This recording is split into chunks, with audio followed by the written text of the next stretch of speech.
महंगा होगा, क्या सस्ता होगा, कितनी तनख्वाह बढ़ेगी, टैक्स कितना लगेगा? 176 खरब रुपए का बजट आ जाएगा। बजट में तनख्वाहदार तबके को 10% रिलीफ देने की तजवीज है। पेंशन में 5 से 7.5% इजाफे का इम्कान है। 850 सीसी की छोटी गाड़ियां, खाद, कीड़े मार अद्वियात, डबल रोटी समेत बेकरी आइटम्स और मशरूबात महंगे होने का इम्कान है। फ्रीलांसर्स और सोशल मीडिया प्लेटफॉर्म से हासिल कमाई पर इजाफी टैक्स लगने का इम्कान है। शेयर्स और प्रॉपर्टी पर कैपिटल गेन टैक्स की शरह बढ़ाने की तजवीज है।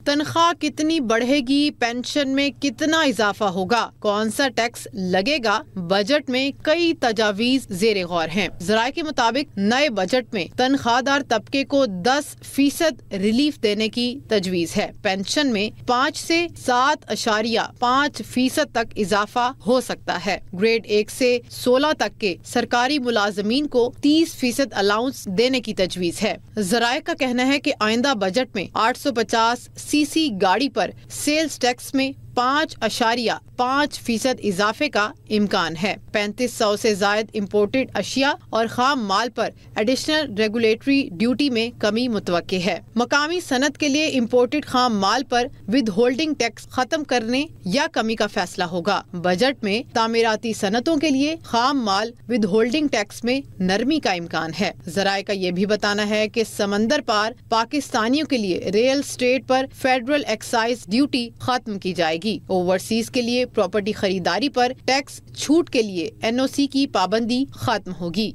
FBR ज़राए का बताना है कि सालाना 15 करोड़ मुनाफा कमाने वाली कंपनीज बदस्तूर सुपर टैक्स से मुस्तस्ना रहेंगी। सालाना 20 करोड़ तक मुनाफा कमाने वाली कंपनीज का सुपर टैक्स 1% से कम होकर 0.5%, जबकि 25 करोड़ तक का मुनाफा कमाने वाली कंपनीज पर सुपर टैक्स 2 की बजाय 1.5% होने का इम्कान है। कॉर्पोरेट सेक्टर के लिए इनकम टैक्स की शरह में फिलहाल कमी न होने की तवक्को है। ज़राए के मुताबिक नए माली साल से ज़रूरी आमदन पर टैक्स वसूली शुरू करने का प्लान भी है। बैरून मुल्क से फ्रीलांस आमदन कमाने वाले और सोशल मीडिया प्लेटफॉर्म से हासिल कमाई पर इजाफी टैक्स की तजवीज है। साबिक फाटा रीजन को हासिल टैक्स छूट खत्म करके 12% टैक्स लगाया जा सकता है।